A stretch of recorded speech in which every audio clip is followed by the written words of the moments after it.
Dear student, कैसे हैं आप सब लोग। आज के वीडियो में मैं आपको एक्टिव वॉइस से को पैसिव वॉइस में कैसे बदलते हैं, ठीक है, उसको बताना है और आप लोग उसको ध्यान से समझें। देखो, एक्टिव वॉइस को पैसिव वॉइस में हमें बदलना है। सबसे पहले आपको ये पता होना चाहिए जो वॉइस होता है क्या होता है। जो वॉइस होता है वो दो प्रकार का होता है। कितने प्रकार का? दो प्रकार का। इसमें पहला नंबर होता है एक्टिव वॉइस। क्या होता है?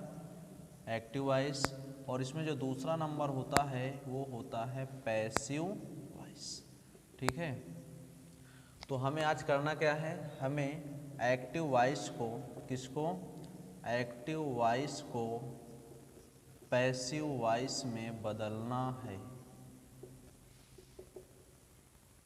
पैसिव वॉइस में क्या करना है? बदलना है, ठीक है। एक्टिव वॉइस को पैसिव वॉइस में बदलने के लिए कुछ विशेष रूल होते हैं जिसको समझकर हम आसानी से बदल सकते हैं। इसमें जो पहला रूल होता है वो क्या होता है, इसमें पहले नंबर पे ऑब्जेक्ट को, किसको? ऑब्जेक्ट को सब्जेक्ट बना देते हैं। क्या करते हैं? ऑब्जेक्ट को सब्जेक्ट बना देते हैं। इसका मतलब कर्म को कर्ता बना देते हैं। क्या करते हैं? कर्म को कर्ता बनाते हैं, ठीक है। और इसका जो दूसरा नियम होता है उसमें हम सहायक क्रिया का प्रयोग करते हैं जिसे हेल्पिंग वर्ब भी कहते हैं। हेल्पिंग वर्ब का प्रयोग करते हैं। दूसरे नंबर में क्या करते हैं? हेल्पिंग वर्ब का प्रयोग करते हैं, ठीक है। इसके बाद तीसरे नियम पर हम क्या करते हैं? तीसरे नंबर पे हमें करना है मेन वर्ब का। इसका मतलब मुख्य क्रिया का कौन सा फॉर्म लगाते हैं? थर्ड फॉर्म लगाते हैं। हमारा टेंस कोई भी हो लेकिन हमें ऑलरेडी मेन वर्ब का थर्ड फॉर्म ही लगाना है। चौथे नंबर पे हम क्या करते हैं? चौथे नंबर पे हम बाई का प्रयोग कर देते हैं। किसका प्रयोग करते हैं? बाई का प्रयोग कर देते हैं। इसके बाद पाँचवें नंबर पे क्या होता है? इसके बाद ऑब्जेक्ट को सब्जेक्ट बनाया था और पाँचवें में इसको पलट देते हैं। फिर सब्जेक्ट को क्या कर देते हैं? ऑब्जेक्ट बना देते हैं। क्या कर देते हैं? ऑब्जेक्ट बना देते हैं। तो ये सिंपल से 5 नियम हैं। अगर आप लोग इन्हें आसानी से सीख लोगे तो एक्टिव को पैसिव मात्र 1 मिनट के अंदर बना दोगे, ठीक है। चलो देखो, जैसे कोई भी आपका सेंटेंस यहाँ पे लिखा हुआ है। क्या लिखा हुआ है? रमेश। क्या लिखा हुआ है? रमेश इज गोइंग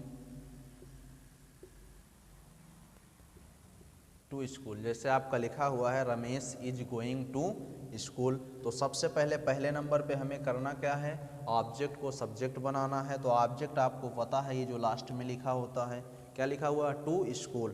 तो यहाँ पे हम पहले नंबर पे क्या लिखेंगे? स्कूल। इसके बाद दूसरे नंबर में क्या करेंगे? हेल्पिंग वर्ब का प्रयोग करेंगे। क्या करेंगे?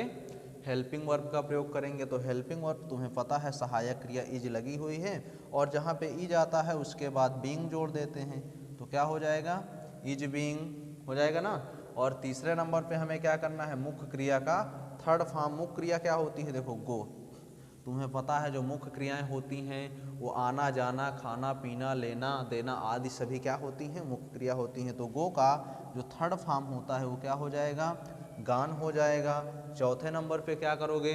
बाई का प्रयोग आप अपने आप लगा दोगे। कर दो यहाँ पे बाई। और पाँचवें नंबर पे क्या करोगे? सब्जेक्ट को ऑब्जेक्ट, रमेश को क्या करोगे? सबसे लास्ट में कर दोगे।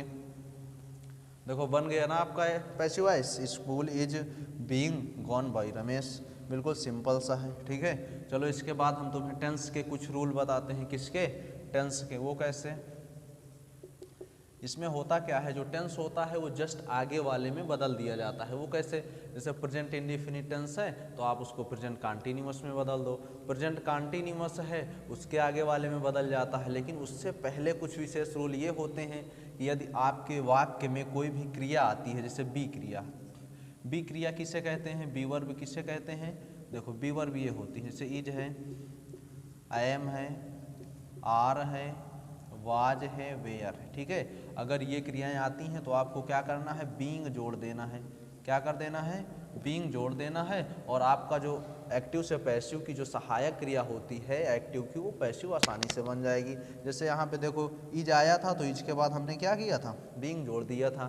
ठीक है, एम आएगा तब भी बीइंग जोड़ेंगे, आर आएगा तब भी बीइंग, वाज वेयर आता है तो उसके बाद भी बीइंग जोड़ देते हैं। ठीक है, इसके बाद यदि आपके पास आने वाली जो क्रियाएं आ जाएं, हैज आ जाएं, हैव आ जाएं, या तो फिर हैड आ जाएं। अगर ये आ जाती हैं तब आप क्या करते हैं, कुछ नहीं करना है, आपको इसमें बीन जोड़ देना है। क्या जोड़ देना है, बीन जोड़ देना है, और आपका जो एक्टिव से पैसिव आसानी से बन जाएगा। देखो इसका एक एग्जाम्पल मैं दिखा रहा हूँ। जैसे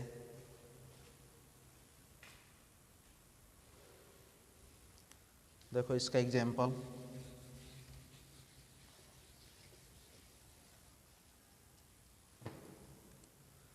जैसे यहाँ पे लिखा हुआ है सुरेश, क्या लिखा हुआ है, Suresh has eaten the food. क्या लिखा हुआ है, Suresh has eaten the food.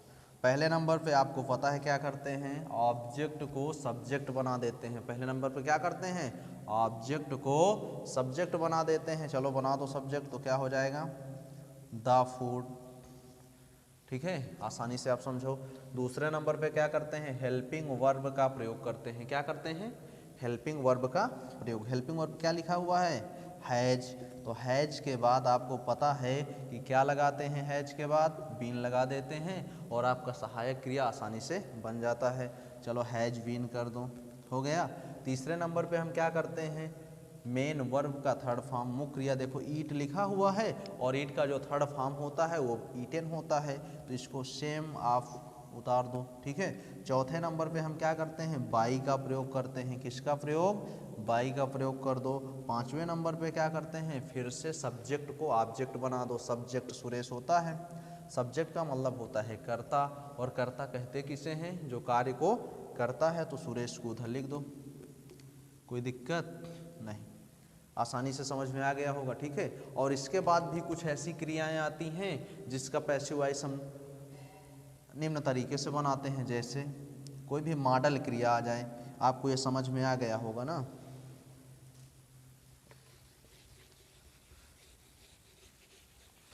देखो जब कोई मॉडल क्रिया आती है, मॉडल क्रिया कैसे आती है, जैसे